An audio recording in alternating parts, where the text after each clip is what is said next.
sa harapan. Hindi klaro pala yung boses ko. Kasi hinihinaan ko lang. Nahihiya pa ako.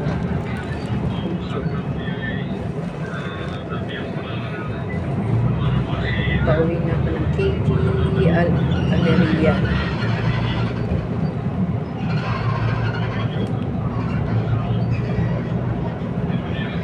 Galing ako ng Choitram, bumili ng liver ng baboy, pork cubes, tsaka isdang iba, paksip raw, sabi ni Margie. Masasawa na kami sa karne. 4 na lang kami bag niyan. Fryer, sinasiraan kami ng ref. Sabi ng gumagawa, compressor daw. Sabi tinapon na rin. Pero sabihin ko na kukunin ko. Sabi niya, okay sister, take. Pero nung una sabi niya, tinapon ko na, ano ba magagawa ko? Hindi ko alam kung sino kumulong. Sabi ko, posible tinapon. Diyan nakatira si Ben. Sa likod. Masbet. Kaya siya ang bukan. Sabi, 3 kaya 2 liter. Supermarket. Walmart supermarket. Dito ang bumili ng bag dati. Ito ang nagulong bag dito. Ay na may isa na yan. Tatawid sa maling tawiran. Sige, takbo pa. Ako, nasagasaan ka. Kala ko.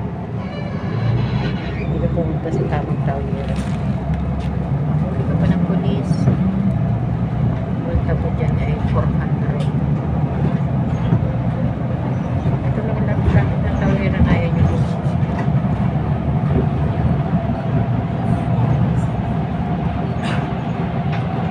Pero yung mga lokal, sa mga tawiran. Pub.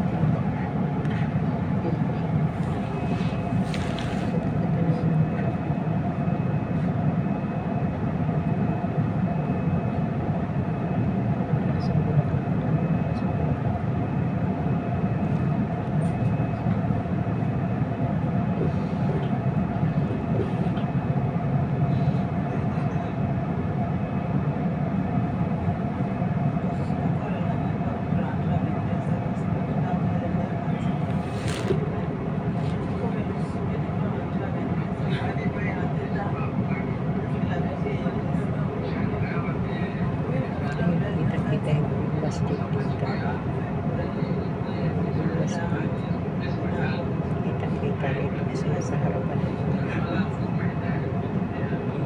Big masjid.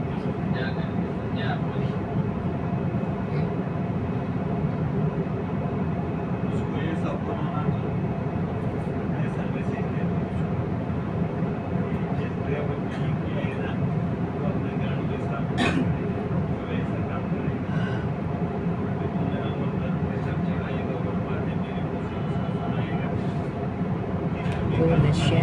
Go.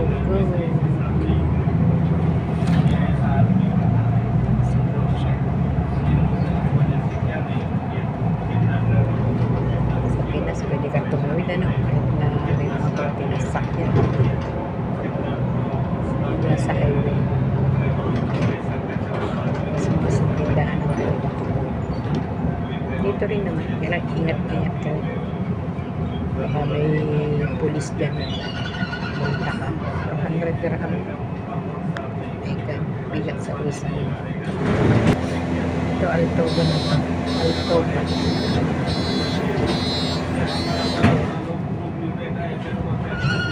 Part na ng Altoba.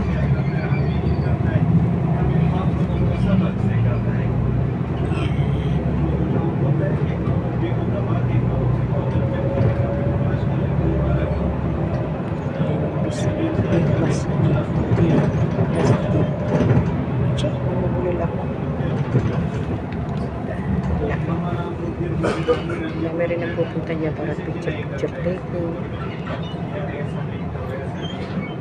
Meron din ang mga picture niya. Kaya lang Pangit ang kuha dahil. Ayaw kong tingnan.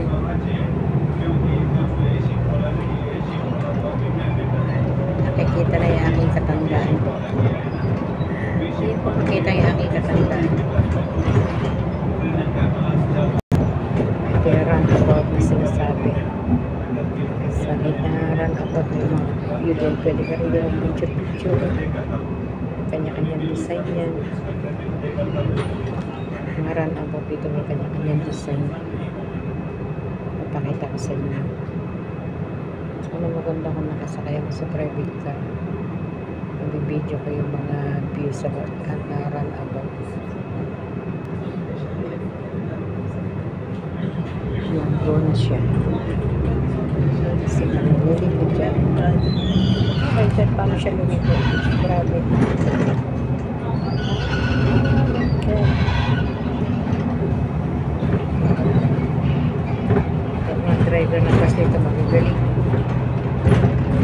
Yung mga Pilipino driver na rin ang bus dito. Sulaiman Park. Sulaiman Park ba yun? Stop light na yun. Pero po siya. Punta na naman po. Sulaiman Park. Doon, maraming tao dyan. Parang wala. Matulog sila. Basta pinili. Basta punta ng park. Dito ba? Dito ka bababa. Dito na yung basurahan. Ganyan lang yung basurahan dito kalalaki.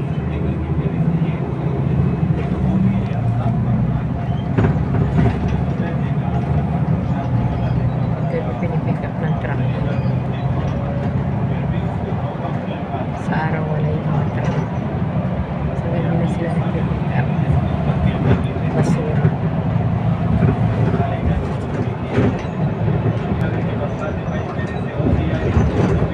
Parang about mo naman. Parang ako sabihin niya.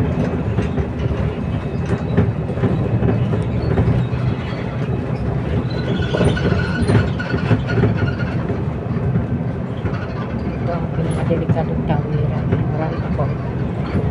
Kaya pag pumalit ka rito sa Malaysia, baka may biglang parating sakyan.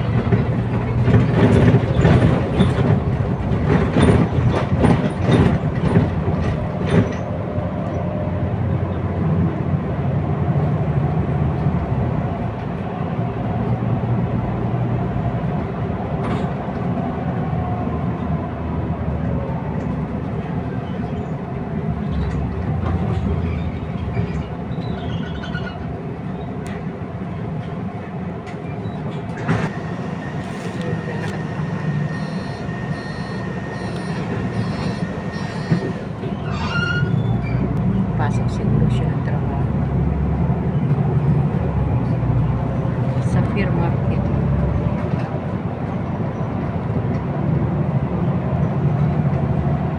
Adnap. Fair Market. Masjid na trabaho. May masjid. Masjid. Mosque.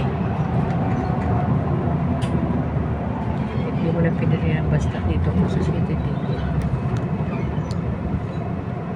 Nalapin pa dito ang 9. Ang 992.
Tatlong bus stop ba? Tatlong bus stop sa Macau.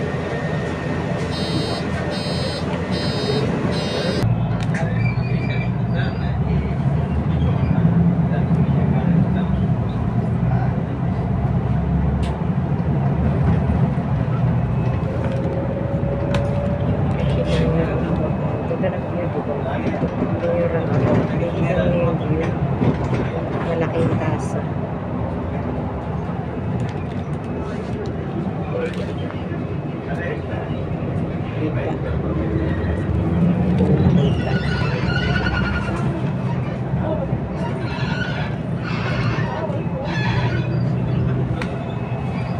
Going to Almasubi.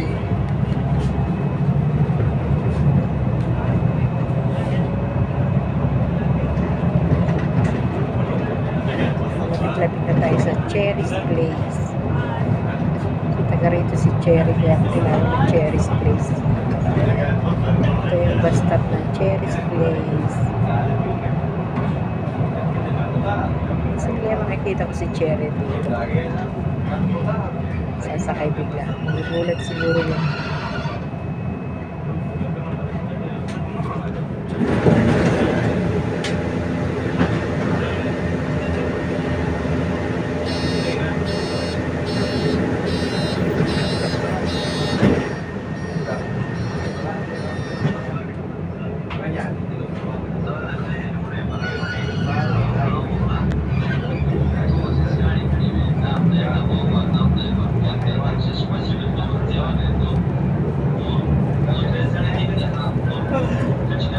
Sa pangalawang bus stop din ako bababa. Pwede rin sana dito sa ano, kaya lang medyo malayo-layo ang tawiran. Lakarin yun. Medyo malayo-layo lang. Dito ako mo. Dito na lang ako sa kabila kahit na mainit. Dito malilim pala maglakad sana.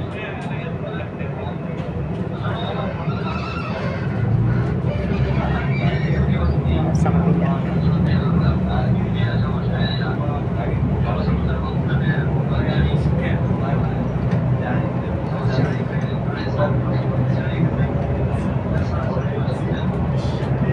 Pero saan bumaba rito kasi malilim yung daanan. Like ko sa dadaanan ko yun, mainit pala. Nakikita nyo naman yung mga view mo. I-video mo rin ang view papunta sa una.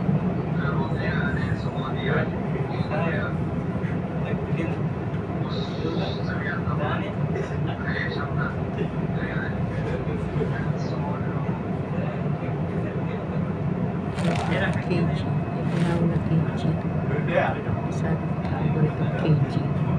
Ang gym KG kasi eskwelahan ko. Ang KG. Kindergarten. At gym KG. Kindergarten. Ayan, baba na ako mga kapigs. Wala tayo. Tapos ko yung botong. Tumigil. Pusa naman siya titigil. Kasi may sasakay. May bababa. Tatakbo na naman yung aking bus. Bye! Ngayon, tatawid ako ngayon sa maling tawiran. Pero, pwede naman. Marami na tawid dito.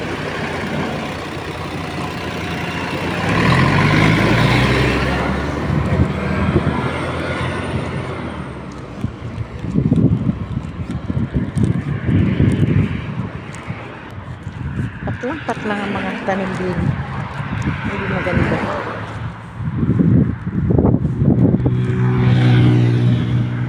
Ingat lang naman sa pagtawid dito.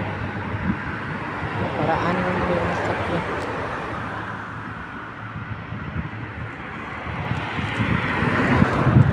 Madalang naman ang sakyan dito. Kailangan bilisan kasi yung mga bus, mga sakyan bilisan eh. Kaya alam nila may tatawid eh, bibilisan din nila. Ayun, dito na ako. Ewan ko ilang minuto, depende sa lakad ko, hanggang bahay. Pero makikita niyo yung view. Papakita. Kasi tinatamad lang din ako mag-walking sa gabi. Dahil wala naman yung amo ko. Pwede akong labas-labas, walking. Kaya lang nawiwili ako doon sa pinapanood kong vlog kay Tekram. Panoorin nyo rin, Tekram. Panoorin nyo yung magkakapatid na nagsiraan ng bait nung nawala ang mga magulang nila. Tapos yung isa, siya rin depressed kasi nagmahal siya. Si Kuya Alexis. Na-depressed dun sa may crush niya nung siya kabataan pa. 15 years hanggang hinanap pa rin niya. May boyfriend na raw na depressed, ayun na admit yata sa hospital, nagpagaling. Sana ngayon nasa mabuti ng kalagayan niya si Kuya Alexis. Gusto ko tinapos ko talaga yung vlog ni Tekram tungkol sa magkakapatid na nasiraan ng bait. Tapos ngayon inuumpisan ko naman ngayon panoorin yung kay Tatay Freddy na makikita mo siyang may sa loobin ding masakit, may pinagdadaanan din, pero gumaling din siya. Kaya panoorin nyo, i-follow nyo si Tekram, tapos i-follow nyo rin si Sweet Mary. Kilig na yung anuhan nila ni Brian. Yan, si Brian masyadong damdamin. Natawid na. Hindi ko na pindot pero tawid na ito.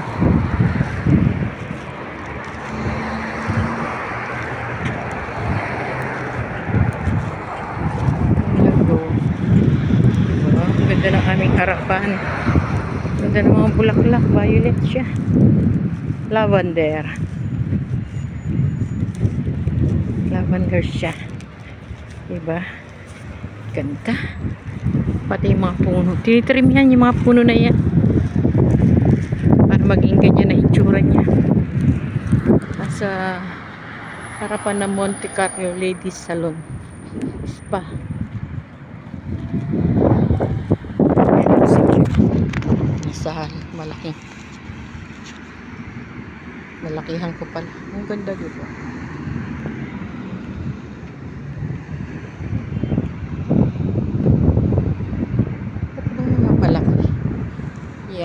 Nalakihan ko pala, napindot ko siguro habang lumalakad.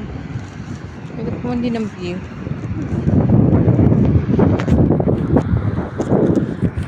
Diba? Ang ganda ng mga bulaklak. Ewan ko lang kung maliwanag kaya mamaya ito. Ito lavender. Sige, ganda. Ang ganda mga lips. Tapos yun. Violet na siya. Violet siya. Ewan ko ng klaseng bulaklak ito. Ayan. Matuloy tayo kay Kuya Tekram. Kay Tekram Vlog. Taga Pampanga yata siya eh.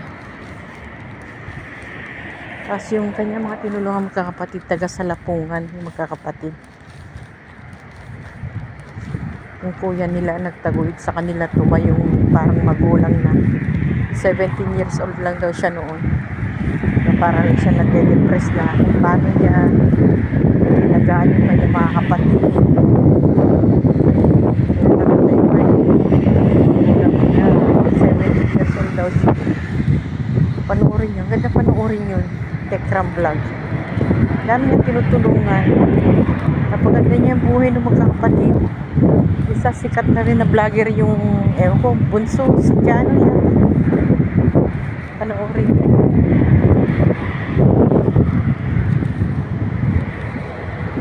Yan, lapit lang sa bahay namin. Ito, naglalakad. Ang lamig ng hangin. Lamig ng hangin mga kapatid. Mga kaibigan. Ang ganda ng harap ng aming bahay. Ito yung ginagawang building. Diyan lang kami sa building na yan. Diyan kami sa ground floor, door 3. Dortry siya. Ang ganda ng harapan namin. Kaya maganda rito mag-walking sa gabi. May pathway naman dyan. Nadaalan dyan, scooter, bike. Yung kwarto namin. Yung bintana na yan. Yung sala namin pangalawang kwarto. Ito yung kwarto ng aking bossing na mabait. Si bossing Mark and Cabo. Nasa Pinas sila ngayon, nagbabinyag na anak nila. Balik nila January 7. Okay, bye muna. Tama na yung 21 minutes. Post ko na lang mamaya.